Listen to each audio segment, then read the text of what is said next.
Buong pwersang nakatutok ang News 5 sa epekto po ng habagat.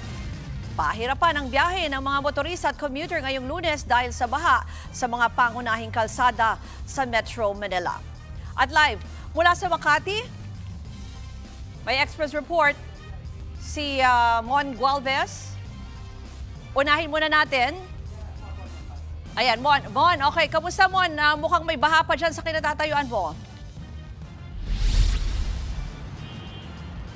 Meron pa, Ruth, no? Pero sa mga oras na ito, tumigil na nararanasan dito sa lugar.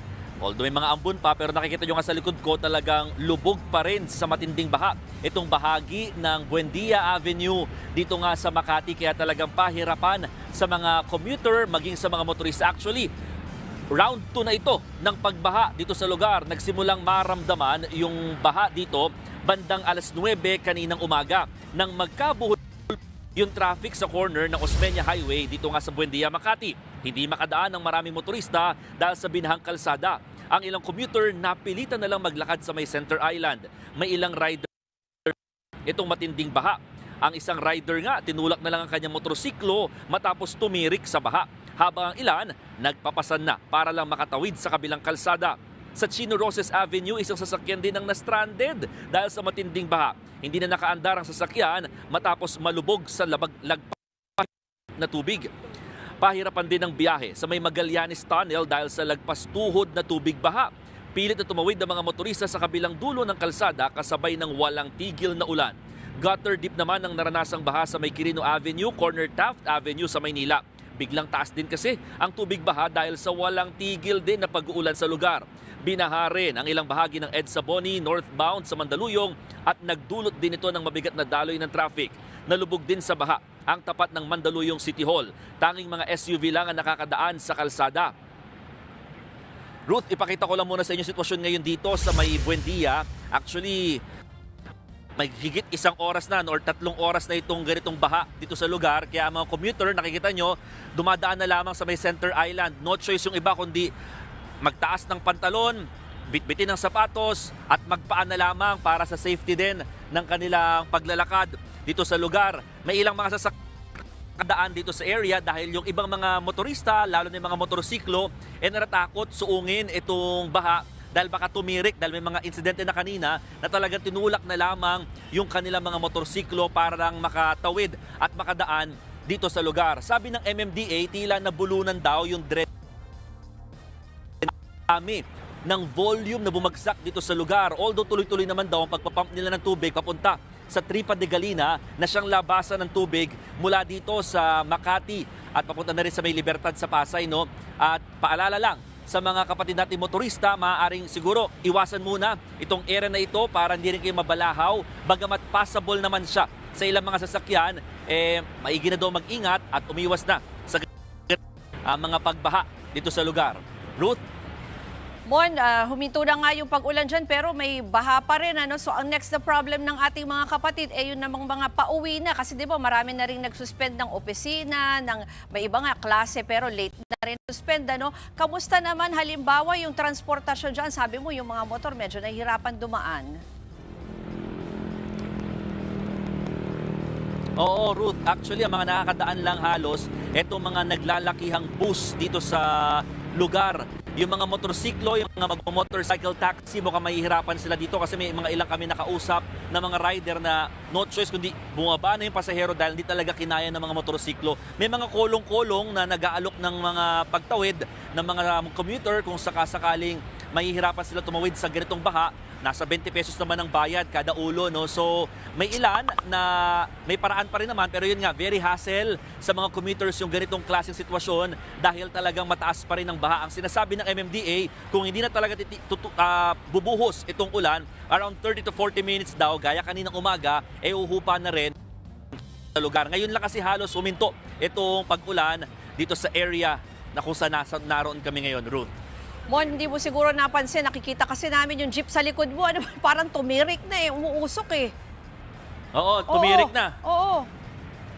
Ito, tumirik na nga yung jeep dito, Ruth, pakita namin sa inyo, ha. Oo. Kaya yung mga sakay ng jeep ngayon, dahil talagang napahinto na lang bigla, no? Itong isang jeepney dito sa area. Umuusok na halos yung pinakaharapan na makina nitong jeep at talagang wala. Ito, yung mga pasahero talagang no choice kundi bumaba na lamang ng jeep para makatawid na. Kasi wala, na-stop na, na-stranded na talaga yung jeep dito sa area matapos nga talagang suungin. Kung tituusin, Ruth, actually, nasa halos gitna na ng gulong pa lamang naman itong tubig dito sa area, pero yun nga, mukhang naipon na talaga yung tubig dito sa lugar o dito sa jeep, no? Kaya talagang hindi niya nakinaya.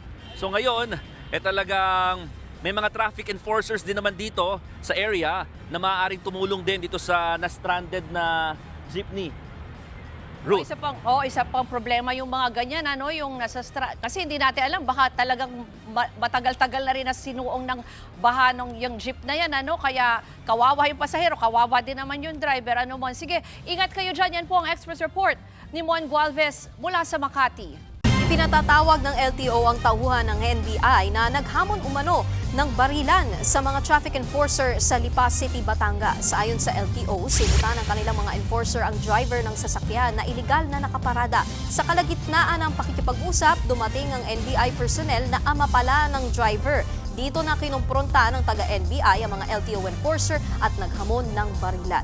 Nabisto rin ng LTO na may nakakabit na hindi otorisadong blinkers ang minanehong pick-up truck ng taga-NBI. Suspendido ng 70 araw ang lisensya ng NBI personnel at pinasusuko ang mga blinker. Ayon kay LTO Chief Marcos Lacanilao, ginagampanan lang ng mga enforcer ang kanilang tungkulin at di dapat gamitin ang anumang posisyon para questionin ang pagpapatupad ng batas. Tiniyak din ni Lacanilao na naaayon sa batas ang kanilang mga operasyon at papanagutin ng sinuman alinsunod sa tamang proseso. Naging sobrang kontrobersyal si dating Pacman Party List Congressman Mikey Romero dahil sa kanyang uniforme. Ito pa lang si Romero, ginawa ng isang general sa AFP Reserves. Na-confirm ang kanyang appointment nito lamang August 13. Ito po siya kasama si bagong AFP Chief of Staff General Antonio Navarrete. Pero po, agaw pansin, ang dami po ng nakasabit na mga awards sa uniforme ni Mikey Romero. Ito po yung mga badges, mga medalya. Ito po yung mga badges naman na qualifiers. Naging reservist po siya nito lamang mga 2020 at 2021. Ikumpara kay Navarrete, ito po ang ating bagong Chief of Staff na isa pong combat veteran na pumasok ng AFP noon pang taong 1990. So mga 36 years ago, kumpara po ninyo kung ilan po ang kanyang mga medalya kumpara kay Mikey. Okay. At lalo naging usapin ang mga military awards na umunoy natanggap ni Mikey Romero. So para po mas malinaw ang litrato, tingnan po natin ang picture ni Congressman Romero, nakuha po ng website na Rising Tigers Magazine. Si Romero kasi ay hinirang na ng Rising Tigers Magazine na Man of the Year of 2026. Okay, ito po, mas malinaw mga military awards and mga ribbon si Romero sa litratong kuha ng Rising Tigers Magazine. Palakin lang po natin para po mas malinaw. Yan.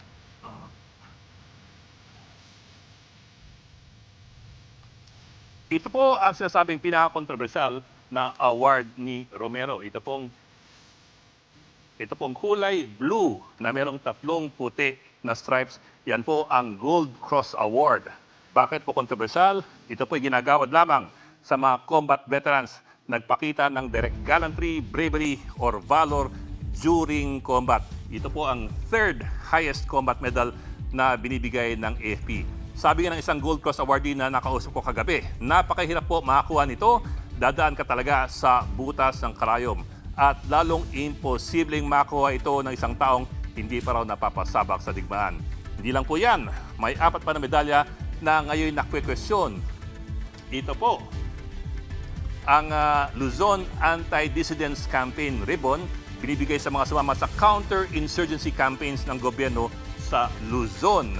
Sa AP Awards and Decorations Manual, minimum requirement para sa campaign ribbon na ito ay 6 months deployment sa counter-insurgency operations. Ito naman po ang Visayas Anti-Dissidence Campaign at ito naman ang Mindanao Anti-Dissidence Campaign Ribbon. Dapat din 6 months minimum na participation sa kampanya doon po sa lugar na yon. Ito naman nasa bandang baba.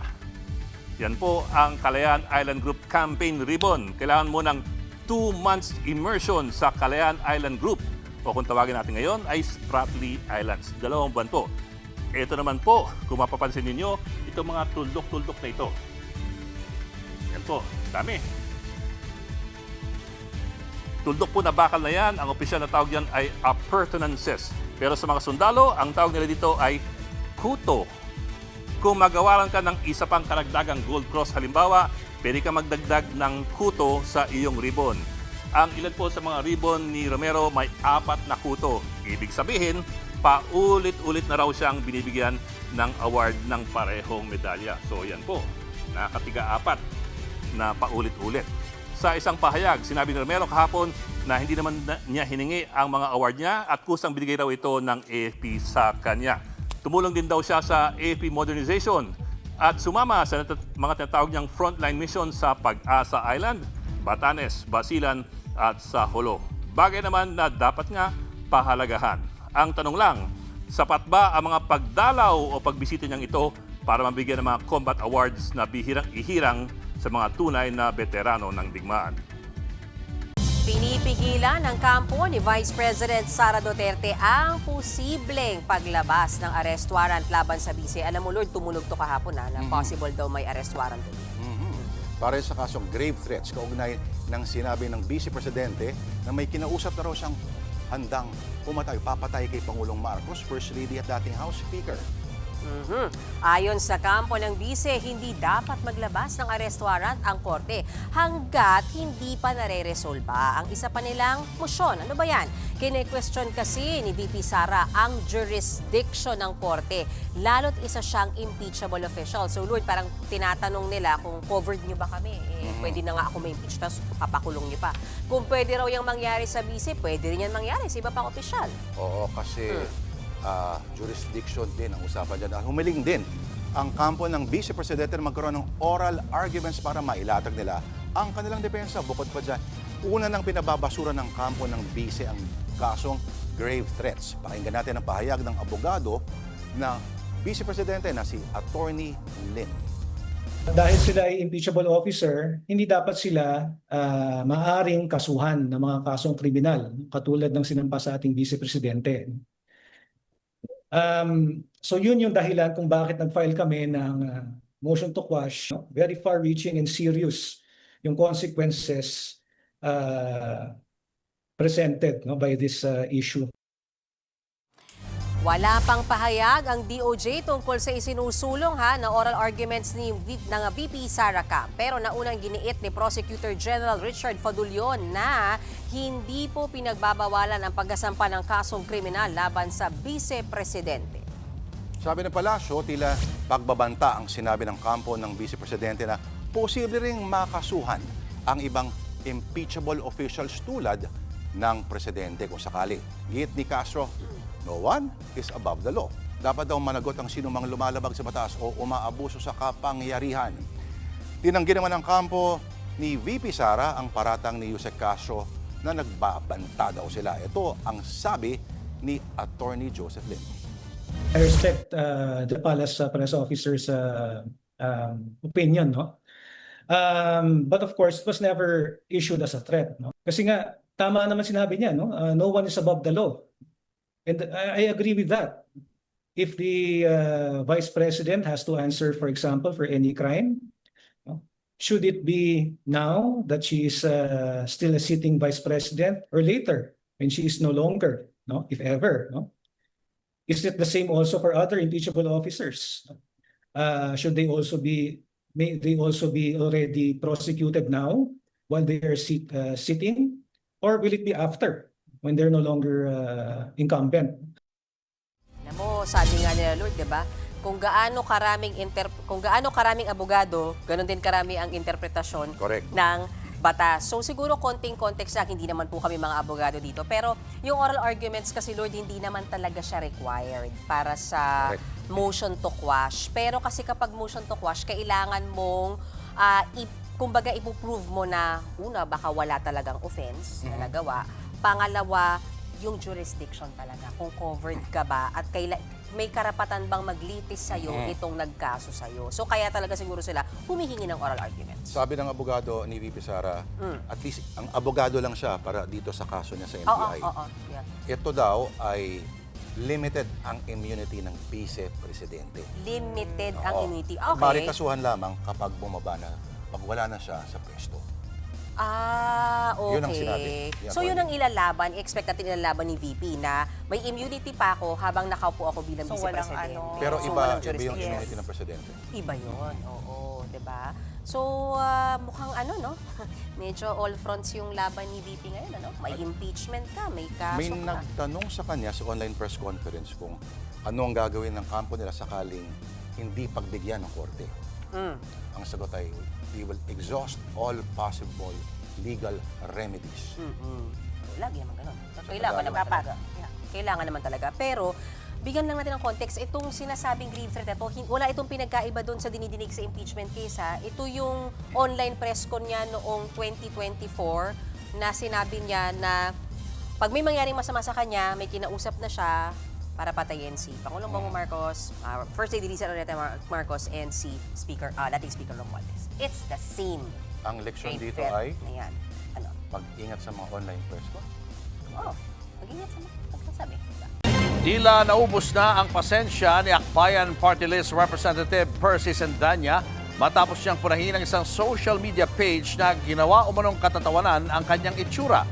Sa ngayon ay deleted post ng social media page na Richard Art, iginuhit nito ang mambabatas. Pero eto nga, exaggerated ang bahagi ng bibig ni Sandanya. Sabi naman ng mambabatas, hindi na bago ang mga paninira at pag-atake sa kanya. Pero may hangganan ang lahat. Git niya, ang kapansanan ay hindi katawanan. Hindi ito dapat gamitin para manlait o hiyain ng isang tao. Hindi na raw ito palalampasin ng mambabatas. Hindi lang para sa sarili, kundi para na rin sa iba pang mga PWD. Sa ngayon, nakikipag-ugnayan na si Sandanya sa kanyang mga abogado para sa legal action. Humingi naman ng paumanhin ang nag-post ng caricature at sinabing may pagkukulang daw siya sa pag-iisip. Nangako rin siyang magsisilbi raw itong aral sa kanya. Mga kapatid, Julius Babaw po. Para sa komprehensibo at makabuluhang balitaan at talakayan, mag-follow at mag-subscribe na sa social media pages ng News 5.